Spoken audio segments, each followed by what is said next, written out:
I was going to town one morning when my wife gave me a little piece of red calico cloth. She asked me if I would have time during the day to buy her 2.5 meters of calico cloth like that. I told her that it would be no trouble at all. Putting the piece of brightly colored cloth in my pocket, I took the train to the city. During the day, I stopped in at a large store. I saw a man walking the floor and asked him where I could see some red calico. "This way, sir," and he led me up the store. "Miss Stone," said he to a young woman, "show this gentleman some red calico." "What kind of red do you want?" asked Miss Stone. I showed her the little piece of calico cloth that my wife had given me. She looked at it and gave it back to me. Then she took down a great roll of cloth and spread it out on the counter. "Why, that isn't the right kind of red," said I. "No, not exactly," said she, "but it looks nicer than your sample." "That may be," said I, "but you see, I want it to look like this piece. There is something already made of this kind of calico which needs to be enlarged or fixed or something. I want some calico of the same shade." The girl made no answer, but took down another roll of cloth. "That's the right color," said she. "Yes," I answered, "but it is striped." "Stripes are worn more than anything else in calicos," said she. "Yes, but this isn't to be worn," I said. "It's for a piece of furniture, I think. At any rate, I want perfectly plain material to go with something already in use." "Well, I don't think you can find it perfectly plain unless you get turkey red," she said. "What is turkey red?" I asked. "Turkey red is perfectly plain in calicos," she answered. "Well, let me see some." "We haven't any turkey red calico left," she said, "but we have some very nice plain calicos in other colors." "I don't want any other color. I want cloth to go with this." "It's hard to find low-cost calico like that," she said, and so I left her.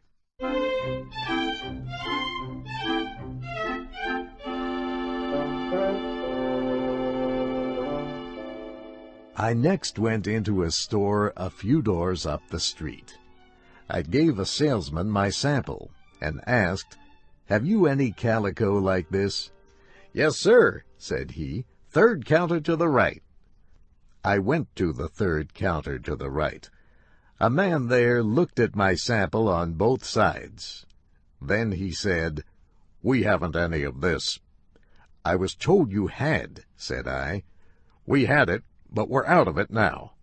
You'll get that from an upholsterer, someone who recovers furniture." I went across the street to the upholsterer's store. "Have you anything like this?" I asked. "No," said the man, "we haven't. Is it for furniture?" "Yes," I answered. "Then turkey red is what you want." "Is turkey red just like this?" I asked. "No," said he, "but it's much better." "That makes no difference to me," I said. "I want something just like this." "But they don't use that for furniture," he said. "I should think people could use anything they wanted for furniture," I said, somewhat sharply. "They can, but they don't," he said calmly. "They don't use red like that. They use turkey red." I said no more, but left. The next place I visited was a very large store. Of the first salesman I saw, I asked if they sold red calico like my sample. "You'll find that on the second floor," said he. I went up the steps. There I asked the man, "Where will I find red calico?" "In the far room to the left, over there," and he pointed to a distant corner. I walked through the crowds of purchasers and salespeople, and around the counters and tables filled with goods, to the far room to the left. When I got there, I asked for red calico. "The second counter down this side," said the man. I went there and produced my sample. "Calicos are downstairs," said the man. "They told me they were up here," I said. "Not these plain goods. You'll find them downstairs at the back of the store over on that side." I went downstairs to the back of the store. "Where will I find red calico like this?" I asked. "Next counter but one," said the man, walking with me in the direction he pointed out. "Dunn, show this man red calicos." Mr. Dunn took my sample and looked at it. "We haven't this shade in that quality of goods," he said. "Well, do you have it in any quality of goods?" I asked. "Yes, we've got it finer." And he took down a piece of calico and unrolled a meter or two of it on the counter. "That's not this shade," I said. "No," said he. "It is finer, and the color is better." "I want it to match this," I said. "I thought you didn't care about the match," said the salesman. "You said you didn't care for the quality of the goods. You know, you can't match goods unless you take into consideration quality and color both. If you want that quality of goods in red, you ought to get turkey red." I did not think it necessary to answer this comment, but said, "Then you've got nothing like this." "No, sir, but perhaps they may have it in the upholstery department on the 6th floor. So I got in the elevator and went to the 6th floor. "Have you any red material like this?" I said to a young man. "Red material? Upholstery department, other end of this floor." I went to the other end of the floor. "I want some red calico," I said to a man. "Furniture goods?" he asked. "Yes," said I. "Fourth counter to the left." I went to the fourth counter to the left and showed my sample to a salesman. He looked at it and said, "You'll get this down on the 1st floor, Calico department." I went down in the elevator and out on the street. I was completely sick of red calico, but I decided to make one more effort. My wife had bought her red calico not long before, and there must be some to be had somewhere. I should have asked her where she got it, but I thought a simple little thing like that could be bought anywhere.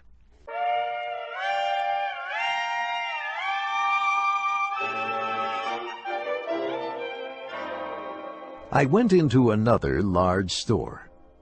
As I entered the door, a sudden nervousness took hold of me. I just could not take out that piece of red calico again. If I had had any other kind of cloth, I think I would have asked them if they could match that. But I stepped up to a young woman and presented my sample with the usual question. "Back room, counter on the left," she said. I went there. "Have you any red calico like this?" I asked the saleswoman. "No, sir," she said, "but we have it in turkey red."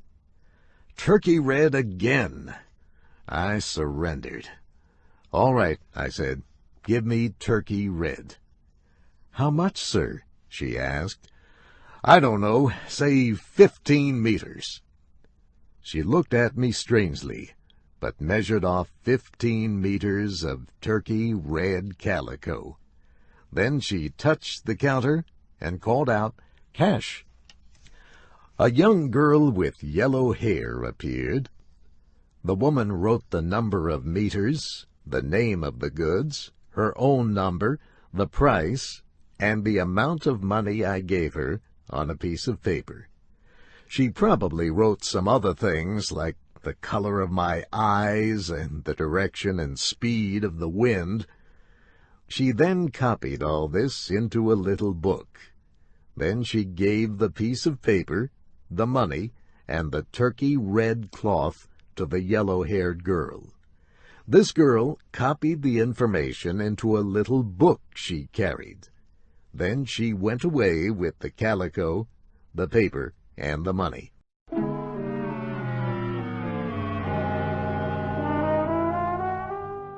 After a very long time, the girl came back, bringing the money I was owed and the package of turkey red calico.